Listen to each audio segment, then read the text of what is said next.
नमस्कार दोस्तों, target with PS Parihar channel में आपका स्वागत है। आज के इस वीडियो में हम लोग बात करेंगे उत्तर प्रदेश लोक सेवा आयोग की भर्तियों की, आरओ एआरओ की और पीसीएस की। पूरी बात करेंगे। वीडियो को जल्दी से लाइक कर दें, शेयर कर दें और जिन छात्रों ने चैनल को अभी भी सब्सक्राइब न किया हो तो जल्दी से सब्सक्राइब कर लें, ताकि आप लोगों को इसी प्रकार की ऑथेंटिक अपडेट से सबसे पहले मिलती रहे। आगे बढ़ने से पहले एक सूचना है विद्यार्थियों के लिए। जो विद्यार्थी किसी भी प्रतियोगी परीक्षा की तैयारी कर रहे हैं, वे सभी अभ्यर्थी टेक्स्ट बुक के इस बेस्ट ऑफर का लाभ ले सकते हैं, जिसका नाम है future officer cell. Text book का एक ईयरली पास हुआ करता है, जिसमें आप लोगों को इस पास के द्वारा 1 साल तक भारत की लगभग सभी भर्तियों, सभी परीक्षाओं के मॉक टेस्ट 1 साल के लिए मिलते हैं।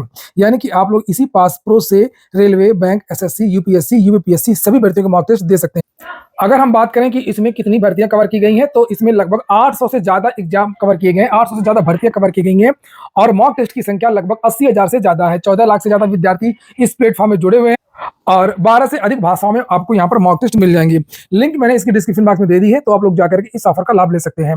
हाँ, एक बात और बता दूं कि इसमें अगर आप परचेज करते समय कोड लगा देंगे TWP, तो आप लोगों को 12% की और एक्स्ट्रा छूट मिल जाएगी। चलिए शुरू करते हैं। फाइनली पीसीएस की जो नोटिस है वो भी जारी हो गई है और आरओ एआरओ की जो नोटिस है वो भी जारी हो गई है।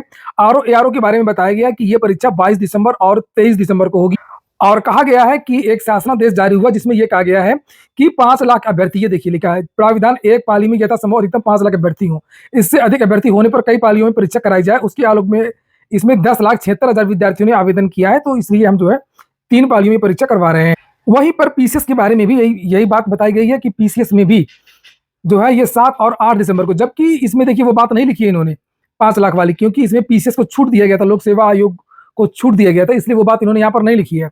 बस इतना यहाँ पर ये कहा है कि प्रावधानुसार प्रदेश के समस्त जनपद केंद्रों का निर्धारण ये सब किया गया है और परीक्षा केंद्रों की संख्या, क्षमता, अभ्यर्थियों की संख्या के सापेक्ष हर संभव प्रयास करने के बावजूद यथोचित मानक के अनुसार उपलब्ध न होने के दृष्टिगत प्रश्नगत परीक्षा 7 व 8 दिसंबर 2024 को, तो पीसीएस की परीक्षा 2 दिन में कराए जाने को लेकर के यहाँ पर बात की गई है और यहाँ पर अपनी सफाई भी लोक सेवा आयोग ने दिया है। लेकिन छात्रों में आज जबरदस्त आक्रोश है इस बात को लेकर के। हालांकि आशंकाएं तो कल से ही शुरू हो गई थी, बहुत सारे लोगों ने जानकारियां भी दी थी, मैंने भी कल सबसे पहले जानकारी दी थी आप लोगों को कि परीक्षा आपकी दिसंबर में ही हो रही है और कुछ भी बदलाव नहीं हुआ है। और इसी क्रम में आज विद्यार्थियों ने पूरे दिन ट्विटर पर अभियान भी चलाया था। विद्यार्थियों ने कहा था कि परीक्षा 1 दिन में ही कराई जाए, आरओ एआरओ की भी और पीसीएस की भी। और आज ये जो ट्विटर अभियान है पूरे दिन ये नंबर 1 पर रहा। पूरी दुनिया ने देखा कि ये कोई एग्जाम है जिसकी मांग ये विद्यार्थी कर रहे हैं। नो नॉर्मलाइजेशन और पीसीएस आरओ एआरओ 1 से। वैसे कि शाम को मैंने स्क्रीनशॉट लिया था जिसमें 2,61,000 ट्वीट हुए थे आरओ एआरओ को लेकर के। आप यहां से समझ सकते हैं कि विद्यार्थी कितना ज्यादा आक्रोशित है। इसी बीच में बहुत सारे छात्र संगठनों ने और छात्रों ने इसका विरोध किया है। युवा मंच की तरफ से भी बयान आया है जिससे आप लोग यहाँ पर देख सकते हैं। उत्तर प्रदेश लोक सेवा आयोग द्वारा जारी जो भी विज्ञप्ति है परीक्षा कराने को लेकर के, एक तरफ उत्तर प्रदेश का नौजवान नॉर्मलाइजेशन के विरोध में और 1 दिवसीय परीक्षा कराने को लेकर के लगातार प्रयास कर रहे हैं।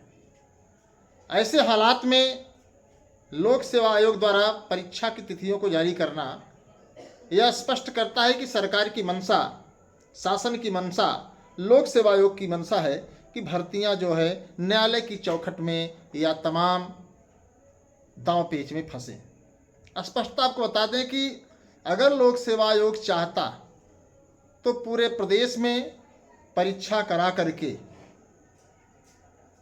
सभी प्रतियोगियों को एक साथ परीक्षा में बैठा सकता था।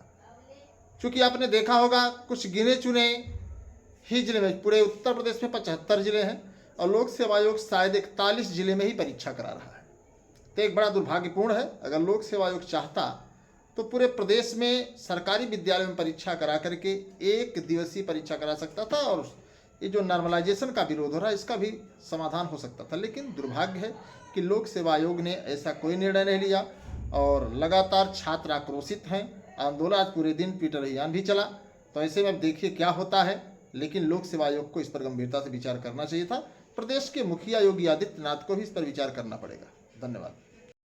ये देख सकते हैं मेरे वीडियो में भी जो मैंने बनाया था शाम को, उसमें भी विद्यार्थियों ने ये देखिए लिखा हुआ, मर जाएंगे पर नॉर्मलाइजेशन नहीं होने देंगे, भगत सिंह बनना होगा। बहुत सारे विद्यार्थी जो है इस तरीके के कमेंट कर रहे हैं। सही में सर अब बहुत गुस्सा आ रहा है फालतू में इंफॉर्मेशन देने वालों पर। अच्छा, ये उनके लिए है जिन्होंने कहा था कि अगस्त में वो अप्रैल में एग्जाम होगा, मई में एग्जाम होगा। और बहुत सारे विद्यार्थियों ने ये भी कमेंट किया कि हम सर गांव चले आए थे। ये देखिए कोई कमेंट किया कोई विद्यार्थी, आंदोलन कब करना है बोलो, एक बड़ा आंदोलन होगा ये देख सकते हैं, ये विद्यार्थी कमेंट कर रहे हैं। तो वहीं पर आज लोक सेवा आयोग ने कुछ नोटिस जारी की है, जैसे इस महीने कौन सा विज्ञापन जारी होगा। तो यहाँ पर स्थापत्य नियोजक नियोजन सहायक परीक्षा 3 भर्तियां हैं और मार्च नवंबर के तृतीय सप्ताह में इसका विज्ञापन जारी होगा। एक ही बारे में फिर से दबा गया, जबकि समाचार पत्रों के माध्यम से कहा गया था कि एक ही वैकेंसी जल्द आएगी। वहीं पर एक और नोटिस जारी की है लोक सेवा आयोग ने, जिसमें लोक सेवा आयोग ने बताया है कि किस तरीके से हम नॉर्मलाइजेशन करेंगे, किस तरीके से मेंस का परिणाम जारी करेंगे।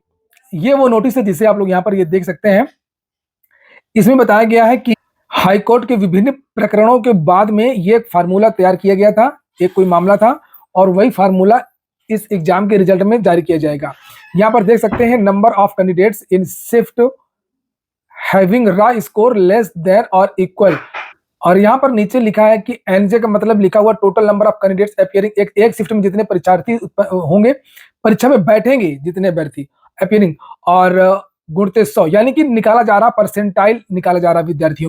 और ये जो परसेंटाइल होगा वो लिखा है कि द परसेंटाइल स्कोर में be computed by rounding off to 6 places of decimal, यानी कि जैसे कि 92.12345 इतना तक निकाला जाएगा परसेंटाइल स्कोर। यानी कि दोनों शिफ्टों का, जैसे एक पेपर आज हुआ, एक पेपर कल हुआ, तो दोनों का परसेंटाइल निकाला जाएगा और उस परसेंटाइल के ऊपर के जो छात्र हैं उनको मुख्य परीक्षा में बुलाया जाएगा। और ये परसेंटाइल निकालने का पीआईजे, ये यहाँ पर लिखा परसेंटाइल निकालने का ये इन्होंने एक फार्मूला बताया है।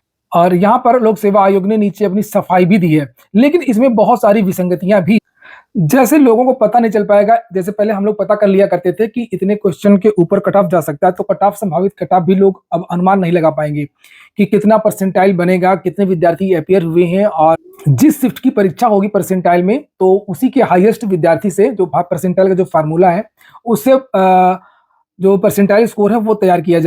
और मेन बात यह है कि इसमें जो दूसरे शिफ्ट के विद्यार्थी हैं उनसे कोई मतलब नहीं होगा, केवल लड़ाई अपने शिफ्ट में रहेगी। मतलब इसमें नॉर्मलाइजेशन वाली बात नहीं की गई है, परसेंटाइल वाली बात की गई। परसेंटाइल स्कोर बनाते समय उस शिफ्ट में परीक्षा देने वाले अभ्यर्थियों की संख्या को ही लिया जाएगा, ना कि उस शिफ्ट में फॉर्म भरने से यहाँ पर नीचे लिखा हुआ है अपियर। कुल मिलाकर के ऐसा लगता है कि जो आयोग है वो अब स्कोर कार्ड विद्यार्थियों का जारी करेगा और ये भी बताएगा कि जैसे 92.36942 जितना भी है 6 नंबर तक, इसके ऊपर के जो छात्र हैं वो मुख्य परीक्षा के लिए क्वालिफाई होंगे। अगर ये फार्मूला लागू होता है और परसेंटाइल पर स्कोर बनाना है, 2 दिन में परीक्षा होती है, तो फिर आयोग को अपनी जिम्मेदारी के साथ में पारदर्शी तरीके से पूरे नंबर, परसेंटाइल स्कोर वगैरह पूरी मार्कशीट विद्यार्थियों की प्रारंभिक परीक्षा के रिजल्ट के समय ही देना चाहिए। हालांकि आयोग ऐसा नहीं करता है, लेकिन आयोग ऐसा करे तो ज्यादा बेहतर होगा। आयोग ने इस नोटिस में यह भी बताया है कि लोक सेवा आयोग की सभी परीक्षाओं में ये वस्तुनिष्ठ प्रकार परीक्षा मूल्यांकन हेतु उक्त प्रक्रिया अपनाई जाएगी। ये देखिए लिखा हुआ है, और ये कंप्यूटर जनित हो। तो ठीक है दोस्तों, फिलहाल आप लोग तैयार रहिए, और आंदोलन तो होगा, विद्यार्थी बात तो अपनी रखेंगे ही रखेंगे। हुआ बहुत गलत है, ऐसा बिल्कुल भी नहीं होना चाहिए, लेकिन अब परंपरा शुरू हो गई है, तो ऐसा नहीं है कि आज ये आरओ के विद्यार्थियों के बीच में ये गाज गिरी है या पीसीएस के विद्यार्थियों पर ही ये गाज गिरी है। जो एलटी के विद्यार्थी हैं उन पर भी अब गाज गिरनी तय है। उसमें भी 10 लाख से ज्यादा आवेदन होते हैं, पिछली बार 7 लाख से ज्यादा आवेदन हुए थे, और बहुत सारी ऐसी भर्तियां हैं लोक सेवा की जिसमें बहुत सारे विद्यार्थी आवेदन करते हैं। और अब ये परंपरा अगर शुरू हो जाएगी तो ये सभी भर्तियों में शुरू होगी। निश्चित तौर पर इसका विरोध करना चाहिए और सरकार और लोक सेवा आयोग को भी इसका हल ढूंढना चाहिए, ना कि परिस्थितियों के भरोसे विद्यार्थियों को छोड़ देना चाहिए। ये हो गया आज का वीडियो। पूरा वीडियो सुनने के लिए बहुत बहुत धन्यवाद।